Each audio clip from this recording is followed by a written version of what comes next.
Welcome to this episode of the Voices for Voices TV show and podcast. I am your host, founder, and executive director of Voices for Voices, Justin Allen Hayes. Thank you for joining us. If you can give us a thumbs up, if you subscribe, follow, share, all that good stuff that's free also will help us to reach our goal of trying to reach 3 billion people over the course of my lifetime and beyond. And we're don't know if we'll get there, but we have a huge goal. And uh, without your love and support, we wouldn't be this far down the journey with us. So we are going to pick up our conversation with Scott, otherwise known as EdgiScript, his username. You probably heard of him, Spirit Man, and we're going to pick up our part two of the conversation where Scott was talking about an individual who uh, is now near and dear to his heart due to the work that both of them undertook, and then we'll move on in the conversation after that and let everybody know where they can find your work, keep up to date with you, and all that fun stuff. So, Scott, go ahead and you can pick it up as you'd like. Oh, thank you. Um, yeah, and I just wanted to say real quick, when the last one just kind of cut off like that, Uh-huh. uh, I was I started laughing uh, when we were disconnected because I was like, "You see, God, I'm so glad we just proved I don't know what I'm doing." That So, makes two. Yeah. um, no, but I really, I'm actually appreciative of those moments right now, in my life. I've come to a place where I've said, thank you, God, for making me look less. So anything that happens, you glorify yourself. That's one of my prayers, throughout the later part of my life is glorify yourself. Don't lift me up. I don't need to be lifted up. I'm very happy to explain to anybody how I am incompetent and I can't do this. Uh, but anyway, where was it? Yes, I was talking about Dragon's Tower, Mhm. and she's an amazing person who's just been such an inspiration in my life too. Uh, where I was going with that too was just to say, just I was thanking God in that you've given me, if nothing else happens, if I don't see any other fruit, this was enough. I've touched someone's life deeply, and I just thank God for that. So anyway, that was kind of going around with sometimes it's hard to see why God has put us in the place He has. It was kind of where I was going with that. Um, I don't know. Where else should we go? Yeah, I mean that's really dovetail on that. I find myself a lot the old adage, plant a seed, it'll grow eventually. I have a hard time after I Mhm. plant the seed to take a step back. I'm always trying to like watch it, Mhm. and then sometimes a lot of times be disappointed and I go, well, why isn't it growing? That this, I did this thing, I Yep. put this seed, and I think that's a hard thing for a lot of people is to have that patience, especially with how digitized everything's come with our phones and how Oh yeah. connected we are. Like, oh well, I did this thing, I did this project, so it should automatically bear the fruit, and then we get into Mhm. comparing ourselves to others that may have been doing things longer than us, and yeah, I I do that all the time, but look at things my parents have and what they've done, and it's like, well, it's taken so many years for them to be where they're at, so I can't really compare myself as well as another Mhm. organization that has been around for 100 years and we've been around for five to say, Yeah. oh well, why aren't these things happening? And I find Hmm. myself in those ruts, and so I definitely follow what you're talking about. Of you know, it's it's not for me, it's for God. And at the end of the day, once we're gone, it's going to be those good deeds, those people that we've touched, that are going to really take our Yeah. legacy. Because we even think of, presidents and supposed important people, and now with the Pope passing, and Yeah. uh, yet there's only so many people that get kind of remembered. So if we're in it for, all the glory and the fame for ourselves, it doesn't matter. We're not going to be remembered like we think we are, and I think that's a hard Yeah. thing to handle. Yeah. The history books in heaven, I believe, are much different than the history books on earth. And that's one of the things. And your show is about mental health, and you have a focus on mental health. And I think that's one of the most important things for proper mental health, is to realize just how worthless you are and how much worth God has placed on you. You can do nothing on your own. To take a deep breath, that breath itself was grace from God.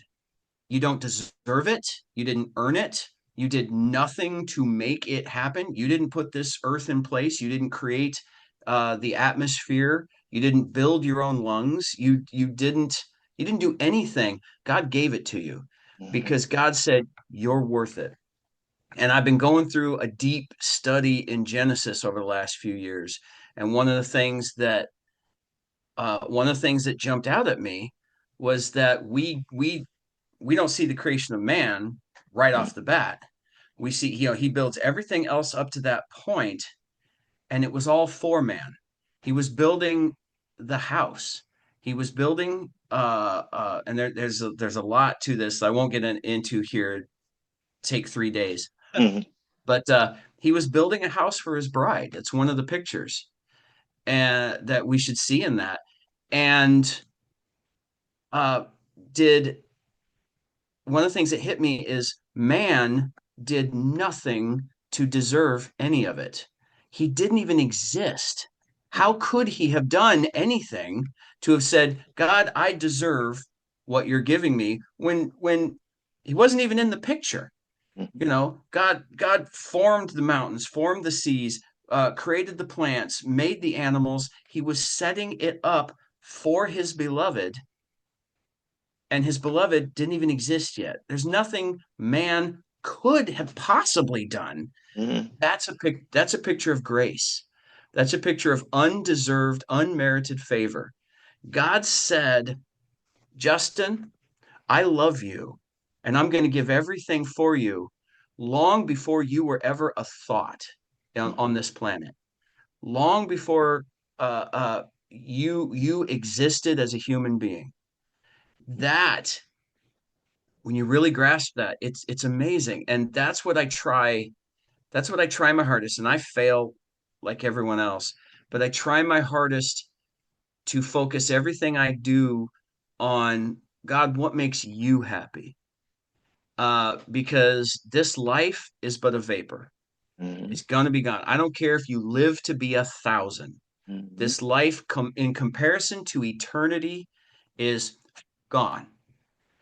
So it's like, to me, I relate it to, it's like sitting down and playing Monopoly. Mhm. Yeah, you want to win, you want to do good. It is this fun game and all that. But at the end of the day, the board gets put away and you keep going with your life. That game was just a half hour, an hour, whatever it takes to, however long it takes to play. And whether you won or lost is irrelevant to Mhm. you now living your life. And that's this life that we're in here. I relate it to a game. Mhm. We're playing this game for what's going to happen after this game. The board game closes, we box it up, we put it away, and now we step into eternity. Now that life is what matters. uh, everything that happens here is the only thing that matters is God, how am I pleasing you? How did I make you happy? How did I make you smile with what I did? Uh, because then for the rest of eternity, we're going to reap that reward. And I don't know. I guess I'll stop with that thought. What you got? Anything? No, no. Thanks for going into depth because I mean, I, it, I love to learn and to kind of be refreshed and I like your analogy, the board game where, yep, you're playing, you're all involved, and then the game ends at a certain point, and it goes in back into the box, and well, life kind of continues, and even when we have loved ones that pass, really, Mhm. really the same thing, it go through grieving and Yeah. still go through grieving at different levels. But at some point, it's like, okay, well, the ceremony's gonna be over, the burial or whatever instructions that they're being done, the calling hours and all that. Then there's gonna be a point where, okay, well, that part's done, and so then it's really up to us to keep them alive in our minds and our Mhm. spirits, uh and and that part is really hard even just to think about. It's like, oh my gosh, like, well, that's gonna be me someday, and then people are just gonna Yeah. they're just gonna go get on with their lives. Like, oh my gosh, like I thought I was this important person and that, and it's like, well, Uh-huh. my cousin, he said best. We were together one time, and he said, he's like, I've been to Graceland, and he said, you know what's missing? And I said, so I don't know.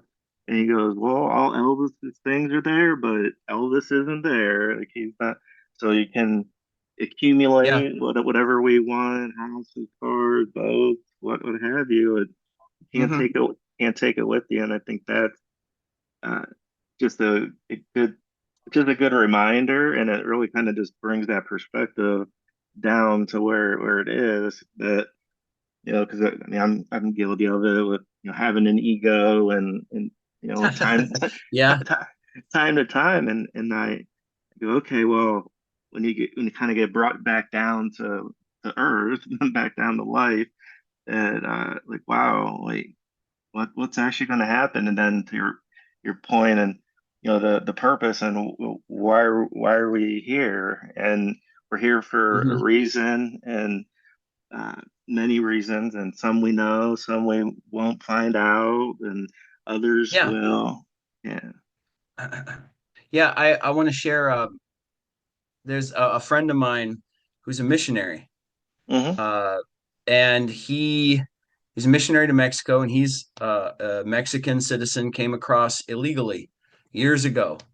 And he jokes about how he was living in L.A. and the the agents would come once a week and they would say, "Yep, you're not supposed to be here. Come back," and they deport him. And by that afternoon, he was back because he knew how to get back in. Hmm. And they would deport him out, and he would just be right back. And it was just a cyclical thing.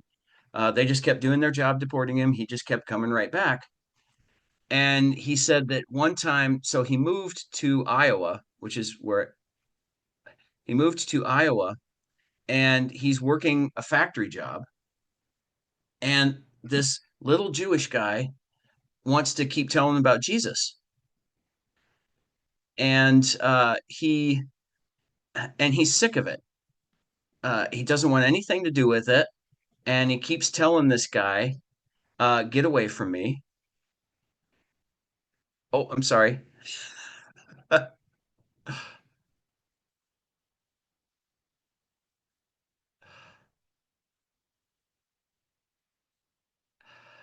You cool? Yeah, Are you, yeah. My daughter, she's trying to whisper, and I'm trying to. Yeah, oh, everything's good. no, Uh, that's we, totally cool. yeah, we had a But former anyway, Yeah, Oh, we had go ahead. we just had a former neighbor where we used to live, and she brought um an Easter basket for her, and Oh, my cool. wife's in the basement. I'm up here, and she's like, she's got to go to the dentist. She's in her car. And I was like, well, you know, give her a hug, say thank you. It's like it was horrible. She's like, no, no, she's already gone. I'm like, all right. Anyway, sorry, I didn't mean to cut you off there. Go ahead. No, that's okay. Uh, but hey, once again, proof it's not about us. That's right. Um, but this guy, he said this guy kept witnessing to my friend. Mm, Finally, he just says, "You tell me about Jesus one more time, I'm gonna beat the living snot out of you." And mm, he kept going. So this guy with a few of his friends meet him after work outside, and they beat him up.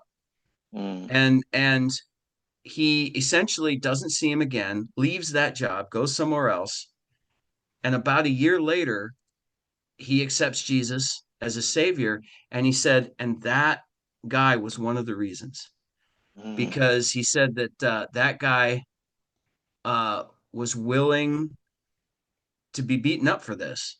And he said, uh, uh, that guy just wouldn't give up. And he said that just kept eating at him. And he was like, it must really mean something.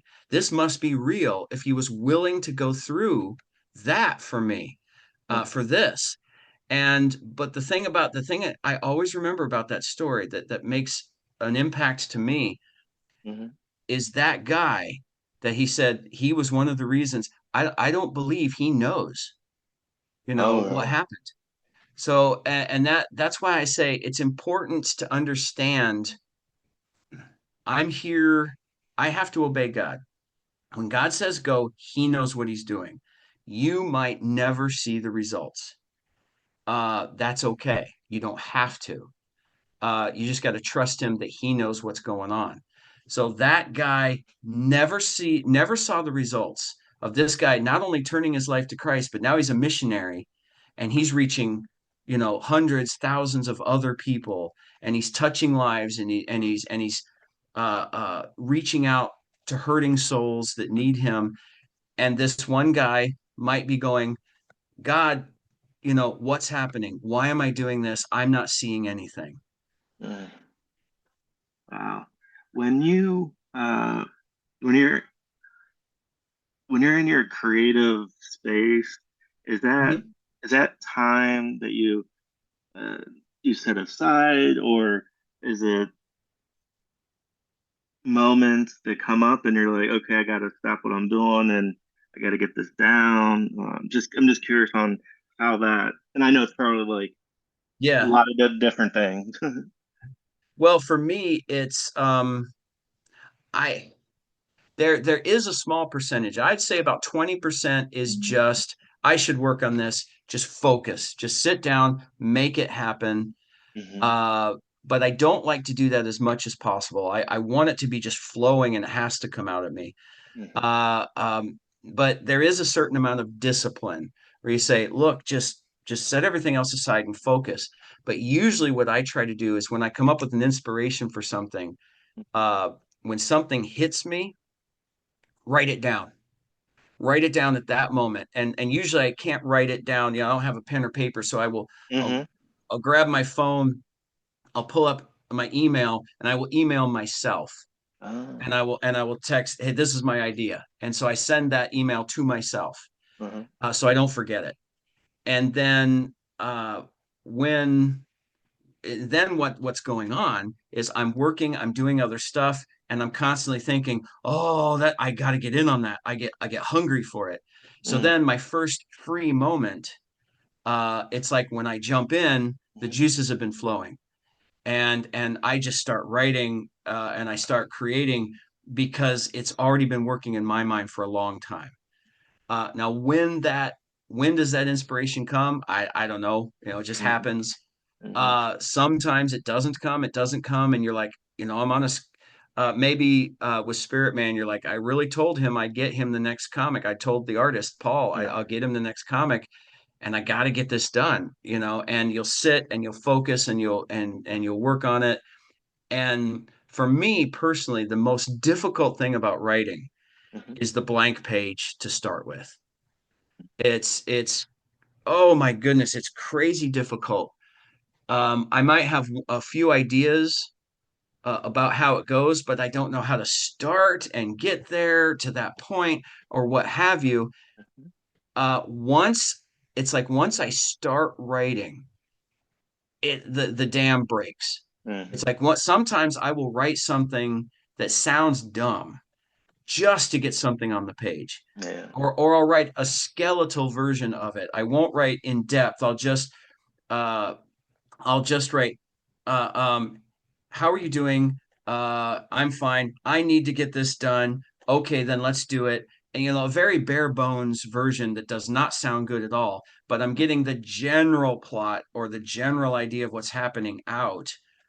And then when I go back and reread it, it's like now my mind is not focused on creating something, it's following along with that. And now things start to flow at that point. Now I start to speak more naturally. Now I wouldn't say it like that. I'd say it like this. Mm-hmm. And now it starts to become flesh and not just a skeleton.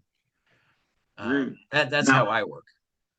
uh, an individual who, uh, I guess, what may be things or topics that an individual as they're growing up might reveal to them or to their teachers or family that writing, creating might be a way that they want to go and they want to at least try out. Do you have any maybe insight? And I know it's probably there's no one size fits all, but just kind Right. of Oh, overall, maybe. yeah. No, you're definitely right with that. No, one size definitely does not fit all. Some advice I would give to people who are thinking about it is one, uh, treat it like you will never make a dime. Treat it like you will never see any money from this at all. Just assume right now you will never have a career in this. You will Mm-hmm. never make any money whatsoever. Do you still want to do it? And if the answer is yes, then go for it because Mm-hmm. then it's a passion growing within you. Now, I'm not saying that certain people can't have good careers and make lots of money in things they don't really love. Um, I I mean, I have many jobs that I've had in my life I've been very good at, and I'm professional and I care and I do the best for my employer. But I have never had one job that I've said, this is the job is why I'm here. Mm-hmm. The money is why I'm here. Yeah. I need to make a living. I need to pay the bills. Yeah. I've longed for a job that I would, you don't have to pay me. I just want to be here. Mm-hmm. Never had one. So I'm not worried about making money off of this. I mean, I would love to make money off of this. If my novel sold a million copies, if Spirit Man, if it took off, became a major motion picture or something like that, Mm-hmm. I wouldn't complain, but I'm not looking for that. I Mm-hmm. love to do this, whether I make a single dime on it ever. And quite frankly, Paul and I, for Spirit Man, we put a lot more money into it than when we've seen back. Yeah. We give away the comic as much as possible because we see it as more of a ministry than a Mm-hmm. money making venture. But that's the number one rule I tell people is it does it come from here or does it come from here? Because if it comes from here, then you're gonna love it, and you is gonna come out onto the page, who you are and your passion, and that is gonna make the final project so much more believable and real and exciting and emotional and just absorbing. If this is the only thing going on the page, it can be entertaining. I mean, Mm-hmm. how many movies have we seen in our lives that we came out of and we went, yeah, I had a good 2 hours. That was a fun time. Never going to remember it again, but yeah, Mm-hmm. I paid my ticket and I enjoyed myself. Versus how many movies or shows you just repeat and they sucked you in and they just absorbed you and I am never going to forget that moment and it changed me as a person. That's the difference between writing from here or writing from here.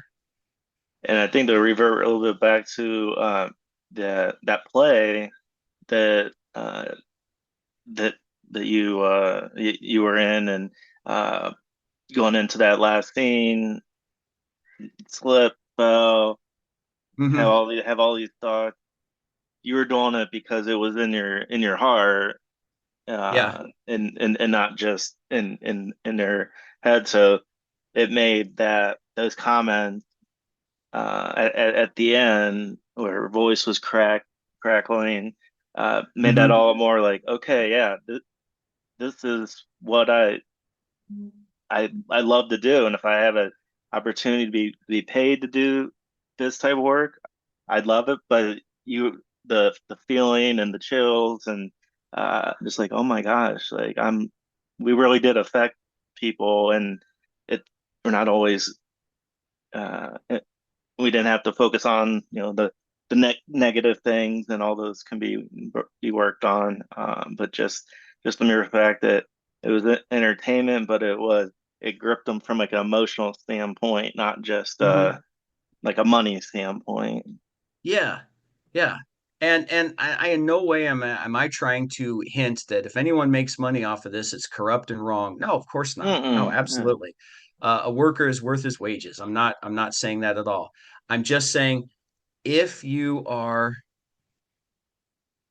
uh if you are truly passionate about this, about your writing, Hmm. then it's just going to make the product, not only is it going to make the product better in my opinion, but it's going to be something you enjoy doing. If it's coming from here and you're doing it for a buck, then you're gonna hate it after a while. It's just a job. It's not a passion. And as we all know, in any job we've ever had, there come annoyances. There come, oh, I wish I could find a better career. I wish I could find. Uh, if it's coming from within you, you'll never have that because it's who you are. It's what you want to be doing. Yeah. That's the best advice I can give anybody. I mean, there's a lot of little technical things that, everyone should for Mm. one thing, a little simple thing, learn how to spell, please. Uh, but, uh, but little things like that, yeah, it's just got to be within you. Yeah. No, I'm the same way. It, being 43 years old, the first I was saying the first part of my life, looking at my my family, and the my dad and grandpa was in their 70s, was kind of when they end up passing on. So I kind of look at, I'm like, all right, I'm over to halfway point, uh, and I spend a lot of the first half doing things based off of my mind, and want a better title, want a better salary. I mean, obviously everybody wants to be paid Hmm. a good wage, and now with Voices for Voices and the things that we're doing now, it's more of it kind of like to your point, like put a lot more money in it um Hmm. than we've gotten out, but I'm pulled in by the heartstrings versus Yeah. just the mind and making the buck. And uh so, I mean, and people ask me all the time, I was like, yeah, like 10 years ago I would never dreamed that I would be, that the pendulum would have, went so much the other Yep. way. But it's but that's it hits to your point that if you do something you like to do, and you would do it for no money, uh, then that's Hmm. something to uh, be a good thing to at least to explore and see. Now, when Yeah. you um, because you mentioned, prior to the internet, we got about 8 minutes left, just as an FYI. Sure. Um, Thank you for that. yeah, I know I should have said that the last time it popped up, but that's my fault. Happens. Uh, as far as like the submission process, you mentioned that prior to internet, you had to like be like face to face, you had to share to see if there was an interest in it. How does that process, or has that changed? If somebody has a work that they put together, and they say, okay, now what do I do? And not that someone's going to be interested, but Right. at least to test the waters. You know what? I'll be honest with you. I'm the last person to ask that question to. I have been so blessed. Paul does 90% of everything. He's online. He knows. I mean, I went to my first comic convention, Uh-huh. my first Comic Con with him with this comic. He set everything up. I have been Mm, so blessed that I don't know anything about that. I just write. And I say, Paul, here's my script. And he's got it. He sets up the website. He set up our website. mhm. Spiritmancomics.com is all him. It's awesome, by the Uh, way. Check it out. oh, thank you. Mhm. But and it's free. It's free online for anyone who wants to check it out. But all he does the artwork. He does all of that himself. And right now, I'm kind of I'm very intimidated by all of that. And it's not that I'm unintelligent. I just, I've got other duties, I've got other Mhm. things going on, I have other scripts. When I have free time, I just want to write. Mhm. I don't want to dig into, well, how do I do this and how do I do whatever. So when I started looking to get my novel published, I went the traditional route. I went to publishers, and and and I got some positive feedback. Hey, a lot of interest in this, but unfortunately, we can only publish 1% of what we get. You didn't quite make the cut, all that kind of thing. Mhm. But other than that, I don't know. A lot of people have told me you have this option, you have this option, you have this option, you can self-publish, you can do this. I have no idea. I have Mhm. no idea if I have first clue as to how to do that. And again, I bring that around to if anything good comes from this, it ain't coming from me. Mhm. It's coming from God because I'm a brilliant idiot is what I am. I'm sorry, that's a lousy answer to your question. What do people do? But No. all I did was say, I want to write, and God basically threw so many things in my lap that I am just so blessed with. And I give him all the credit for all of that. And I think that's a good lesson that s- some people innately are able to do that and all the intricacies. But then if we don't know somebody, uh, or if we don't have that knowledge ourselves, the best thing kind of like if the car needs fixed, you take it to a mechanic, and you would go to the specials. Yeah. You find people and reach out to your network to see who's out there, who's trustworthy, and then it's okay to ask for help. I think that's Hmm. something that uh, I know I've been, I can do everything myself and I can power through it. And while that may be the case, but it comes at a cost of uh, mental energy, physical energy, depending on what it is. And so Uh-huh. it's okay to ask for help. And Yeah. And everybody, and Paul right now is looking into what we can do to try to make Spirit Man a monthly comic. It's been a slow process because I write the script, I hand it to him. He does everything else. oh So yeah. he's trying to finish inking and coloring what we have right now, put together kind of a pack. And if we can get some interest, if he can get it out there, maybe we can hire someone else to be involved. Maybe we can start putting it on shelves. Hmm. He's looking into that right now. But from my part, I'm kind of Hmm. like, you know what? I trust you. Yeah. It's just I hand it off. If I can help, let me know. It's not that I'm lazy. It's not that Oh it's just no. that I don't know what I'm doing. Hmm. I really don't. So, you know, Yeah, I think that really dovetails into our last couple of minutes. So how can people learn about you, the work you do, Spirit Man, um, all those those personal plugs with the work that yeah, you no, guys do? absolutely. www.spiritmancomics.com. Why do we even say the www anymore? I know There's I a, do that. but spiritmancomics.com, if you want to check it out, absolutely free for anyone. A print copy, if you would like it, just there's a way on there you can order one. It does cost because we have Hmm. to, it costs for us to print it, but we Mhm. basically make zero on it. We basically give it to you at cost. I have a presence. If you're on Reddit, you can look up EdgiScript, EdgiScript. Check out my stuff. Again, they're just me having fun. But if you want to read that, you can. And maybe one day my novel will be published, but I have no idea. Mhm. Yeah. Oh, well, thank you for setting aside, time to talk with us and chat and share. Yeah, thank you so much.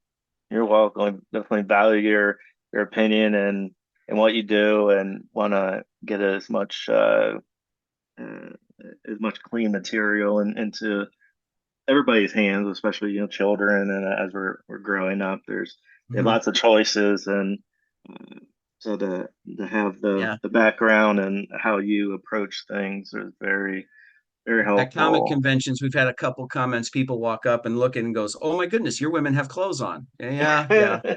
Right. Yeah. Yep. And that's a big thing, because the little things Hmm. they add up in the mind. And great. Well, did we miss it? Did I miss anything else you wanted to share? Not no, I just thank you so much. I really appreciate it. If you ever want Yeah. to contact me, if you need me again, give me a buzz. Absolutely. Great. And we want to thank I was able to do it the last episode because we ran right up against time, which is actually good that we were able to max that out. That's what we like to do. We want to thank again our listeners, our viewers. We're Yeah. well over 200 episodes.